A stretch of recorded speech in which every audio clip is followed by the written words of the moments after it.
देखिए, इस वीडियो में हम लोग कक्षा 12 के जीव विज्ञान के अध्याय मानव स्वास्थ्य तथा रोग को प्रारंभ करने वाले हैं।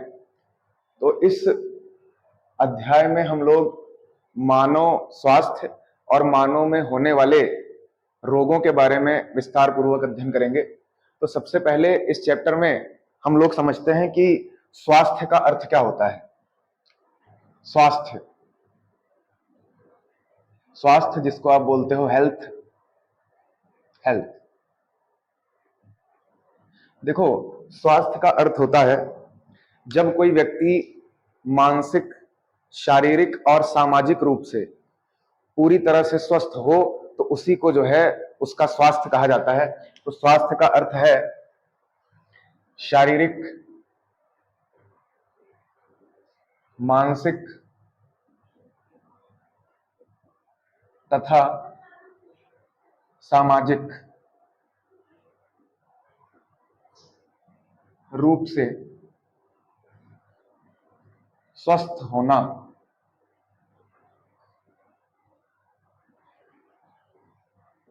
ठीक, तो यदि कोई व्यक्ति शारीरिक रूप से, मानसिक रूप से और सामाजिक रूप से पूरी तरह से स्वस्थ है तो उसी को उसका स्वास्थ्य कहा जाता है। अब अगर मैं स्वास्थ्य के बाद रोग की बात करता हूं, रोग, तो रोग क्या होता है? रोग जिसको आप बोलते हो डिसीज। डिसीज देखो, रोग का अर्थ यह होता है कि जब मानव के शरीर का कोई अंग अपना कार्य सुचारू रूप से नहीं कर पाता तो ऐसी स्थिति को हम रोग बोलते हैं। तो रोग का अर्थ होता है कि जब हमारे शरीर का कोई अंग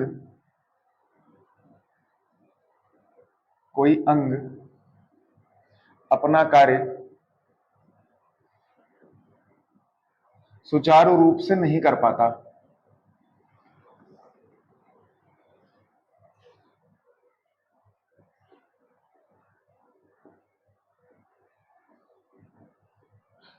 तो ऐसी स्थिति को ही हम रोग कहते हैं।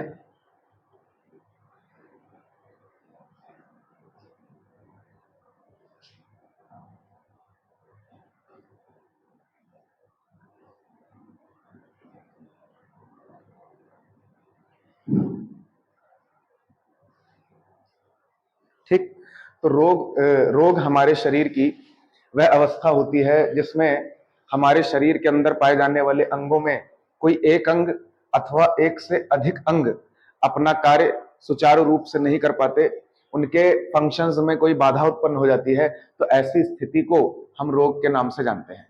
ठीक, तो ये जो मानव के अंदर होने वाले रोग होते हैं इनकी 3 कैटेगरीज होती हैं। तो अगर मैं रोगों के प्रकार के बारे में बात करता हूं, रोगों के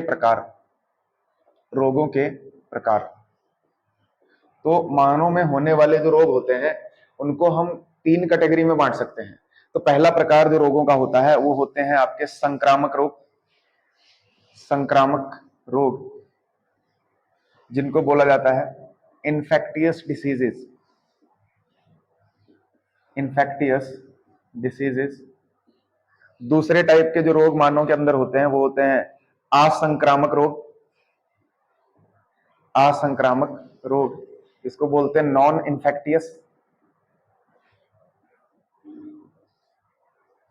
इन्फेक्टियस डिसीजेस। और तीसरे टाइप के रोग जो मानव के अंदर होते हैं वो हो सकते हैं आपके आनुवांशिक रोग, जिनको हम बोलते हैं जेनेटिक डिसीजेस। ठीक, तो मानव के अंदर होने वाले रोगों को हम 3 कैटेगरीज में बांट सकते हैं। पहला टाइप होता है संक्रामक रोग, दूसरा होता है असंक्रामक रोग और तीसरा होता है आनुवांशिक रोग। तो अगर मैं अब पहले टाइप के बारे में बात करता हूं, नंबर 1 संक्रामक रोग। संक्रामक रोग क्या होते हैं?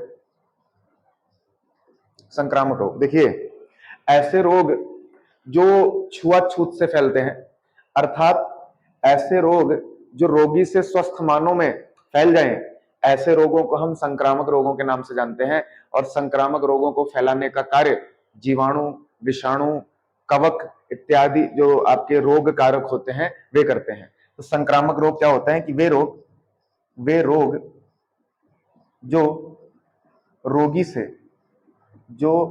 से स्वस्थ मानव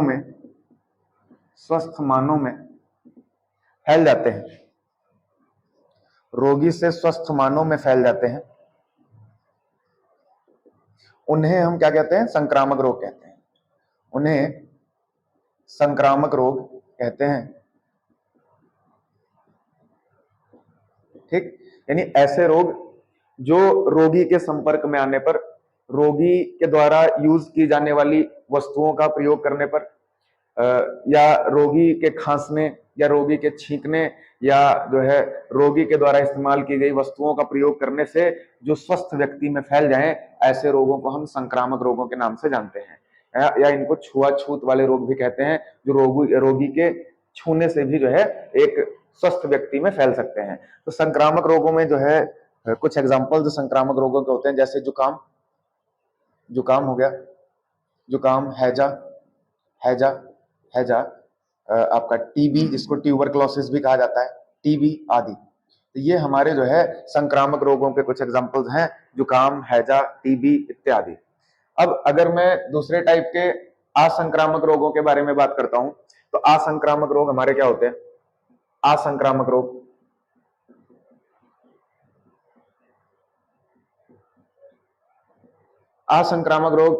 ऐसे रोग होते हैं जो रोगी से स्वस्थ मनुष्य में अपने आप नहीं फैलते।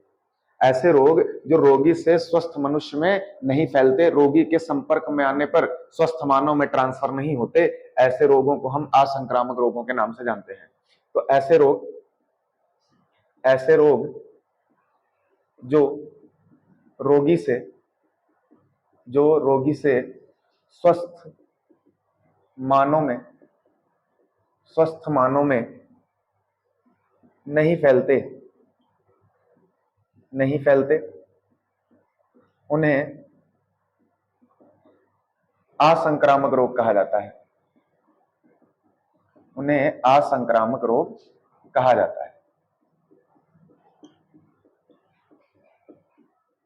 जैसे असंक्रामक रोगों के कुछ उदाहरण हमारे पास है, जैसे बुखार, कैंसर, बुखार हो गया, कैंसर हो गया आपका आदि। ये दोनों जो है आपके असंक्रामक रोगों के उदाहरण हैं। जैसे मान लीजिए अगर आपके मित्र को बुखार है, तो अगर आप अपने मित्र के कांटेक्ट में रहते हैं तो उसका बुखार आपको नहीं हो सकता। उसी प्रकार से अगर कैंसर का कोई रोगी है, अगर उस कैंसर के रोगी के कांटेक्ट में उसके शरीर को आप स्पर्श करते हो तो आपको कैंसर नहीं हो सकता। तो ऐसे रोग जो रोगी के डायरेक्ट कांटेक्ट में आने पर भी जो है स्वस्थ मानव में ट्रांसफर नहीं होते, ऐसे रोगों को हम असंक्रामक रोगों के नाम से जानते हैं। तीसरा जो होता है, तीसरे टाइप का रोग जो होता है वो होता है आनुवांशिक रोग। आनुवांशिक रोग। तो आनुवांशिक रोग क्या होते हैं? आनुवांशिकता का मतलब क्या होता है? देखो, आनुवांशिकता का मतलब होता है ऐसी प्रक्रिया जिसके द्वारा माता पिता के लक्षण संतान में चले जाते हैं, उसे बोला जाता है आनुवांशिकता। तो आनुवांशिक रोग क्या होते हैं? ऐसे रोग जो माता पिता से उनकी संतान में ट्रांसफर हो जाते हैं, ऐसे रोगों को आनुवांशिक रोग कहा जाता है। और इन आनुवांशिक रोगों को फैलाने के लिए कुछ जीन उत्तरदायी होते हैं जो जनक के गुणसूत्रों पर पाए जाते हैं। तो ऐसे रोग जो माता पिता से अगली पीढ़ी में उनकी संतान में फैल जाते हैं, तो ऐसे रोगों को हम आनुवांशिक रोगों के नाम से जानते हैं। तो आनुवांशिक रोग होते हैं वे रोग जो जनक यानी माता पिता, जनक से संतति में फैल जाते हैं, संतति में पहुंच जाते हैं या फैल जाते हैं, संतति में पहुंच जाते हैं, आनुवांशिक रोग कहलाते हैं। आनुवांशिक रोग कहलाते हैं।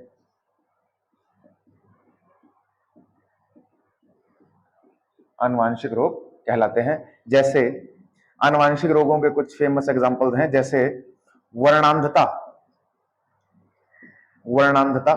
दूसरा एग्जाम्पल है हीमोफीलिया, हीमोफीलिया। और भी एग्जाम्पल्स हो सकते हैं जैसे sickle cell anaemia, sickle cell anaemia, sickle cell anaemia. अगला एग्जाम्पल हमारे पास है थैलासीमिया, थैलासीमिया, थैलासीमिया।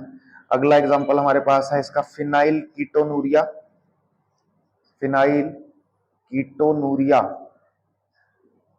कीटोनूरिया। तो ये कुछ फेमस आनुवंशिक रोगों के उदाहरण हैं, जैसे वर्णांधता, haemophilia, sickle cell anaemia, thalassaemia, phenylketonuria. ये सभी रोग जनक से उनकी संतान में निषेचन की क्रिया के दौरान ट्रांसफर हो जाते हैं।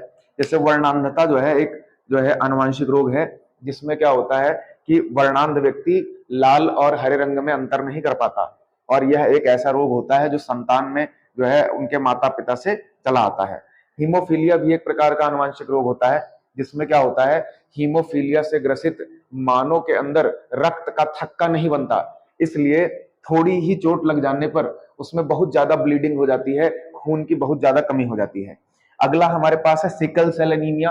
तो सिकल सेल एनीमिया भी एक प्रकार का आनुवंशिक रोग होता है, जिसमें क्या होता है कि मानव के रक्त में पाए जाने वाली लाल रुधिर कणिकाएं जो होती हैं वो सामान्य स्थितियों में गोलाकार होती हैं, सामान्य स्थिति में गोलाकार होती हैं, उनका आकार गोल होता है। लेकिन जब मानव में सिकल सेल एनीमिया हो जाता है तो मानव के रक्त में पाई जाने वाली लाल रुधिर कणिकाएं जो होती हैं वो हंसियाकार हो जाती हैं, हंसिये के आकार की हो जाती हैं, इसीलिए इस रोग को बोला जाता है sickle cell anaemia, sickle cell anaemia. Thalassaemia, thalassaemia एक ऐसा आनुवंशिक रोग होता है जिसमें क्या होता है कि मानव के अंदर पाया जाने वाला ऐसा जीन जो मानव के अंदर हीमोग्लोबिन के निर्माण के लिए उत्तरदायी होता है, उसमें उत्परिवर्तन हो जाता है, जिसके कारण मानव के अंदर जो है हीमोग्लोबिन की बहुत ज्यादा कमी हो जाती है, और थैलासीमिया से ग्रसित जो रोगी होता है वो जल्दी ही जो है मर जाता है। तो इसलिए ये थैलासीमिया भी जो है एक बहुत ही घातक आनुवंशिक रोग होता है, जिसमें मानव में हीमोग्लोबिन का निर्माण करने वाले जीन में उत्परिवर्तन हो जाता है। फिनाइल कीटोनूरिया भी एक प्रकार का आनुवंशिक विकार होता है, जिसमें मानव की त्वचा सफेद रंग की हो जाती है। तो ये भी माता पिता से संतान में ट्रांसफर होने वाला रोग होता है। तो ये होते हैं आनुवंशिक रोग जो जनक से संतान में चले जाते हैं, और इनका इसका कारण होता है कि जब मानव के अंदर निषेचन की क्रिया होती है, जनन होता है, युग्मनज का निर्माण होता है, तो माता पिता से गुणसूत्र संतान में चले जाते हैं, और गुणसूत्रों के ऊपर इन रोगों को फैलाने वाले जीन उपस्थित होते हैं जो जनक से संतान में पहुंच जाते हैं। तो ये रोग होते हैं आनुवंशिक रोग। तो आशा करता हूं कि आपको रोगों के प्रकार के बारे में क्लियर हो गया होगा कि मानव के अंदर 3 प्रकार के रोग पाए जाते हैं, एक संक्रामक रोग, एक असंक्रामक रोग और एक आनुवंशिक रोग। तो रोगों के प्रकार के बारे में जो है नोट करिए आप लोग, फिर उसके बाद हम लोग जो है रोग फैलाने वाले रोग कारकों के बारे में बात करेंगे। तो आप लोग इसका स्क्रीनशॉट ले लीजिए, फिर उसके बाद हम लोग आगे बात करने वाले हैं कि मानव के अंदर ऐसे कौन कौन से रोगाणु होते हैं जो रोग फैलाने का कार्य करते हैं। तो ले लीजिए स्क्रीनशॉट।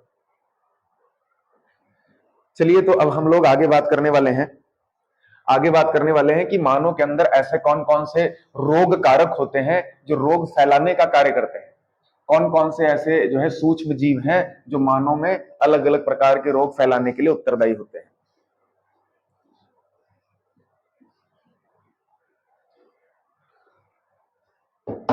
तो आइए बात करा जाए रोग कारकों के बारे में। रोग कारक,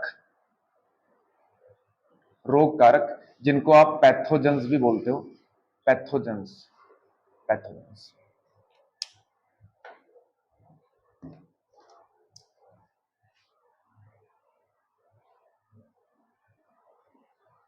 तो देखिए, मानव के अंदर जो रोग फैलाने वाले जो आपके सूक्ष्म जीव होते हैं उनको हम रोग कारक कहते हैं।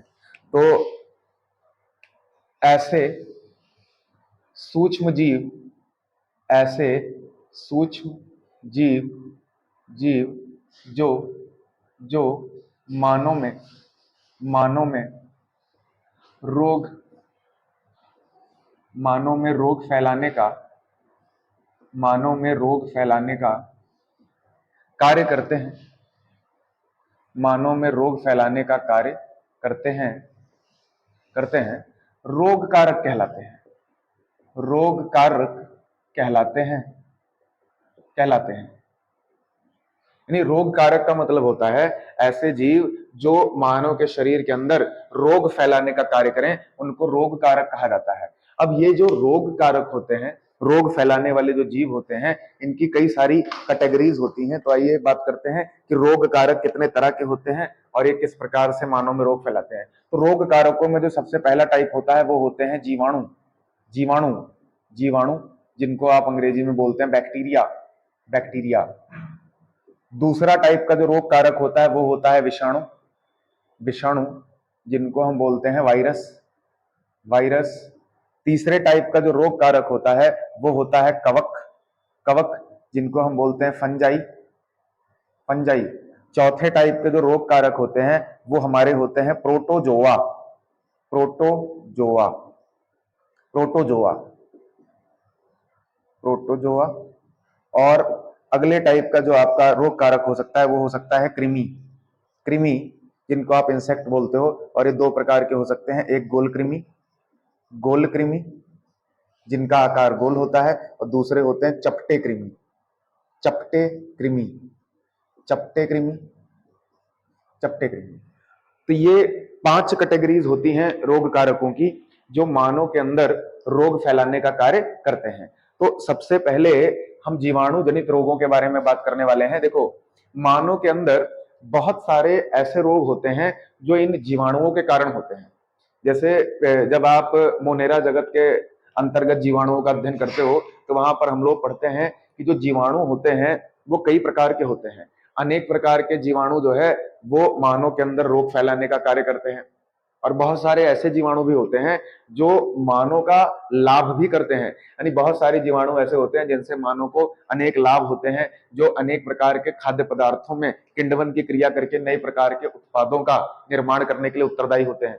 तो जीवाणुओं से हमें दोनों प्रकार की जो है आर्थिक लाभ होते हैं। कुछ जो है जीवाणु ऐसे होते हैं जो मानव के शरीर के अंदर रोग फैलाने का कार्य करते हैं, और कुछ जीवाणु ऐसे होते हैं जो हमारे लिए लाभदायक होते हैं। तो जीवाणुओं की लाभदायक क्रियाओं के बारे में हम अगले अध्याय में बात करने वाले हैं। तो इस अध्याय में हम लोग मानव के शरीर के अंदर जीवाणुओं से, बैक्टीरिया से होने वाले रोगों के बारे में बात करेंगे। तो इसी प्रकार से दूसरा जो रोग कारक होता है वो होता है विषाणु, जिसको आप वायरस कहते हो। देखिए, विषाणु जो होता है वो हमेशा रोग फैलाने का ही कार्य करता है। तो हम मानव के शरीर के अंदर वायरस या विषाणुओं से होने वाले रोगों के बारे में भी बात करेंगे। कवक, बहुत सारे रोग मानव में कवकों के द्वारा होते हैं, जिनमें जो है रिंग वॉर्म इसका एक बहुत ही फेमस एग्जांपल है जो मानव में कवकों के द्वारा होता है। उसके बाद प्रोटोजोआ, प्रोटोजोआ जो होते हैं वो भी मानव के शरीर के अंदर अनेक प्रकार के रोगों को फैलाने के लिए उत्तरदायी होते हैं। और लास्ट में हम लोग कृमियों के बारे में बात करेंगे, गोल कृमि और चपटे कृमि। गोल कृमियों से मानव में कौन कौन से रोग होते हैं, चपटे कृमियों से मानव में कौन कौन से रोग होते हैं। तो आइए सबसे पहले बात करते हैं मानव के शरीर में जीवाणुओं से होने वाले रोगों के बारे में। तो सबसे पहले हम लोग बात करेंगे जीवाणु जनित रोग, जीवाणु जनित रोग, जीवाणु जनित, जीवाणु जनित रोग। देखिए, तो मानव के शरीर में जीवाणुओं से होने वाले जो मुख्य रोग होते हैं उनमें सबसे फेमस आपका होता है टाइफाइड, टाइफाइड, टाइफाइड। तो टाइफाइड मानव के अंदर होने वाला एक जीवाणु जनित रोग होता है। टाइफाइड को हम लोग जो है मोती झरा, मोती झरा या मियादी बुखार के नाम से भी जानते हैं, मियादी बुखार, मियादी बुखार। तो टाइफाइड को मियादी बुखार इसलिए कहा जाता है कि सामान्यतः ये 20 दिन के भीतर स्वयं ही ठीक हो जाता है। तो इसकी एक मियाद होती है, इसीलिए टाइफाइड को हम लोग मियादी बुखार के नाम से भी जानते हैं। तो एक पहला जो जीवाणु जनित रोग है वो है आपका टाइफाइड। दूसरे की बात करूं अगर, तो दूसरा मानव के अंदर होने वाला जीवाणु जनित रोग होता है हैजा, हैजा। तीसरा जीवाणु जनित रोग जो मानव के शरीर में होता है वो होता है टिटनेस, टिटनेस, टिटनेस। चौथा जो जीवाणु जनित रोग मानव की बॉडी में होता है वो होता है डिप्थीरिया, डिप्थीरिया, डिप्थीरिया। पांचवा जीवाणु जनित रोग जो मानव की बॉडी के अंदर जो है होता है वो आपका है काली खांसी, काली खांसी, काली खांसी। पांचवा जीवाणु जनित रोग, छठवां जीवाणु जनित रोग जो मानव की बॉडी के अंदर होता है जीवाणुओं से, वो आपका होता है काली खांसी। और उसके बाद आपका ट्यूबरक्लोसिस, जिसको आप टीबी के नाम से जानते हैं, ट्यूबरक्लोसिस, ट्यूबरक्लोसिस, या जिसको हम लोग सामान्यतः टीबी भी कहते हैं, टीबी, टीबी।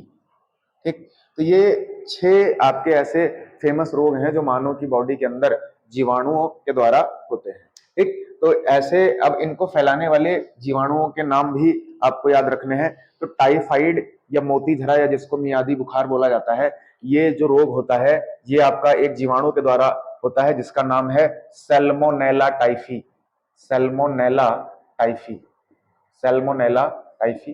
तो सैल्मोनेला टाइफी नाम के जीवाणु से मानव के अंदर टाइफाइड रोग होता है। इसी प्रकार से जो हैजा होता है, मानव में हैजा फैलाने के लिए उत्तरदायी एक जीवाणु होता है जिसको बोलते हैं विब्रियो कोलेरी, विब्रियो कोलेरी नामक जीवाणु से मानव में हैजा रोग होता है। टिटनेस भी मानव में होने वाला एक जीवाणु जनित रोग है जो होता है क्लॉस्ट्रीडियम टेटनी, क्लॉस्ट्रीडियम टेटनी नाम के जीवाणु से होता है। क्लॉस्ट्रीडियम टेटनी नामक जीवाणु जो होता है वो आपका टिटनस के लिए उत्तरदायी होता है। डिप्थीरिया, डिप्थीरिया भी मानव के अंदर जीवाणुओं से होने वाला एक रोग है जो होता है माइकोबैक्टीरियम, माइकोबैक्टीरियम डिप्थेरी नाम के जीवाणु से होता है, माइकोबैक्टीरियम डिप्थेरी, डिप्थेरी।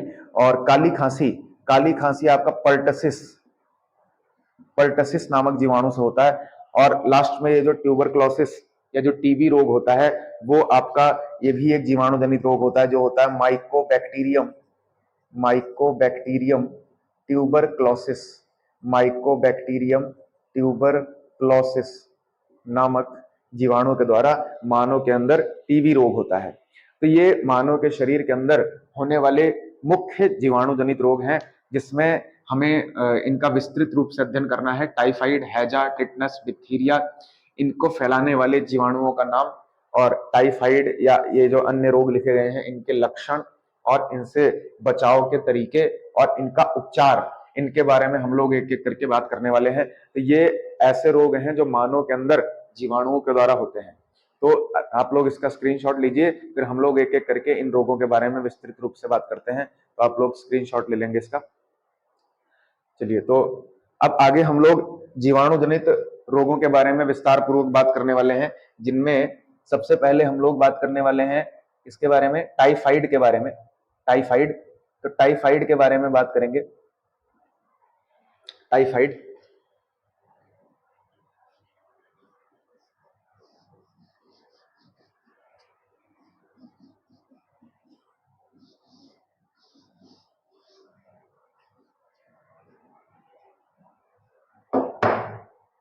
तो पहला जीवाणु जनित रोग जो मानव के अंदर होता है वो है आपका टाइफाइड, टाइफाइड। ठीक, टाइफाइड के अभी मैंने 2 नाम आपको बताए थे। टाइफाइड को हम मोतीझरा, मोतीझरा या मियादी बुखार के नाम से भी जानते हैं, मियादी बुखार, मियादी बुखार। देखिए, जो टाइफाइड रोग होता है वो अभी बताया मैंने आपको कि टाइफाइड एक जीवाणु जनित रोग है। टाइफाइड कैसा रोग है? जीवाणु जनित रोग, बैक्टीरिया से होने वाला रोग होता है, जीवाणु जनित रोग, जीवाणु जनित रोग। और ये जो टाइफाइड होता है ये आपका कौन से जीवाणु से फैलता है? अभी बताया था आपको, सैल्मोनेला टाइफी, सैल्मोनेला टाइफी। तो टाइफाइड रोग सैल्मोनेला टाइफी नाम के जीवाणु के द्वारा फैलता है। और टाइफाइड के लक्षणों की अगर मैं बात करता हूं कि मानव के अंदर टाइफाइड हो जाने के लक्षण क्या क्या होते हैं, तो मानव में टाइफाइड के जो लक्षण हैं उनमें सबसे पहला जो लक्षण होता है वो आपका होता है, वो आपका होता है ज्वर, ज्वर यानी बुखार। मानव को बुखार लगभग 101 डिग्री फ़ारेनहाइट के आसपास आपको बुखार होता है। दूसरा लक्षण जो टाइफाइड में देखने को मिलता है वो होता है पेट में दर्द, पेट में दर्द, दर्द। तीसरा होता है आपका मांसपेशियों में दर्द, मांसपेशियों में दर्द, मांसपेशियों में दर्द। अगला लक्षण जो आपको दिखाई दे सकता है वो होती है आंतों में सूजन, आंतों में सूजन, आंतों में सूजन। और इसके अतिरिक्त आपको टाइफाइड के अंदर कमजोरी, कमजोरी। तो ये सारे लक्षण हैं जो मानव के अंदर टाइफाइड रोग में देखने को मिलते हैं। आगे जो है आप, अगर मैं बात करूं कि टाइफाइड जो होता है वो कैसे फैलता है, तो टाइफाइड के फैलने के तरीकों के बारे में बात करें अगर, तो टाइफाइड जो होता है इसका फैलाव कैसे होता है, फैलाव यानी टाइफाइड जो है कैसे मानव में फैलता है। तो टाइफाइड जो होता है, यह रोग जो होता है, यह रोग मानव में मुख्य रूप से दूषित जल और दूषित भोजन के सेवन से फैलता है। तो यह रोग मानव में दूषित जल व दूषित भोजन से फैलता है।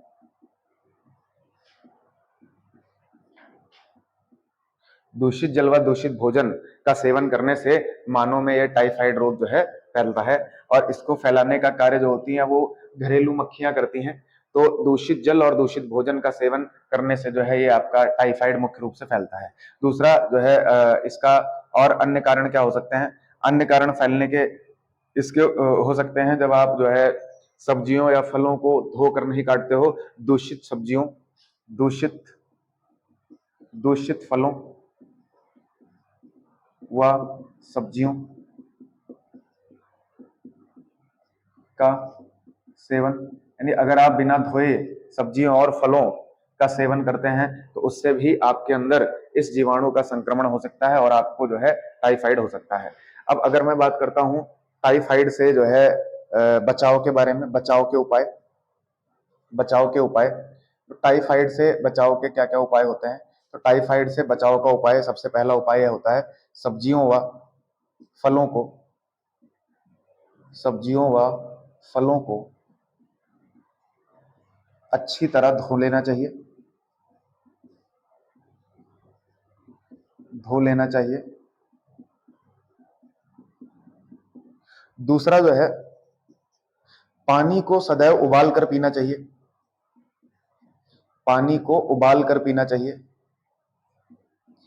क्योंकि जब आप पानी को उबाल लेते हैं, पानी को उबालने से क्या होता है कि पानी के अंदर मौजूद हानिकारक बैक्टीरिया जो होते हैं वो नष्ट हो जाते हैं और संक्रमण की जो संभावना होती है वो शून्य हो जाती है। तो इसलिए टाइफाइड से बचने का ये जो है महत्वपूर्ण उपाय होता है कि आप जो सब्जियों और फलों का प्रयोग करते हैं उनको हमें जो है खाने से पहले या पकाने से पहले अच्छी तरह धो लेना चाहिए, और पानी को पीते समय पानी को सदैव उबाल कर पीना चाहिए। और तीसरे, अगर मैं बचाव के लिए बात करता हूं, तो टाइफाइड, अगर आपको टाइफाइड हो गया है तो उसके लिए आपको टीएबी, टाइफाइड की वैक्सीन लगवानी चाहिए, टीएबी का टीका लगवाना चाहिए, टीएबी का टीका लगवाना चाहिए, टीएबी का टीका लगवाना चाहिए। तो ये सारे उपाय करके आप अपने आप को टाइफाइड से सुरक्षित कर सकते हैं। और अगर मैं टाइफाइड के उपचार के बारे में बात करता हूं, तो टाइफाइड के उपचार के लिए बाजारों में मेडिकल स्टोर्स पर जो है आप डॉक्टर के प्रेस्क्रिप्शन के द्वारा अनेक प्रकार की मेडिसिन बाजार में उपलब्ध हैं, जिनका प्रयोग करके आप टाइफाइड का उपचार कर सकते हैं। तो टाइफाइड के उपचार में जो है मुख्य रूप से जो है आपका एजिथ्रोमाइसिन,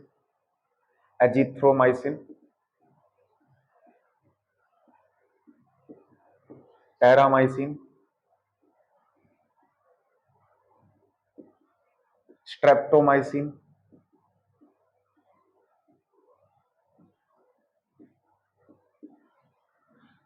आदि दवाओं का प्रयोग किया जाता है।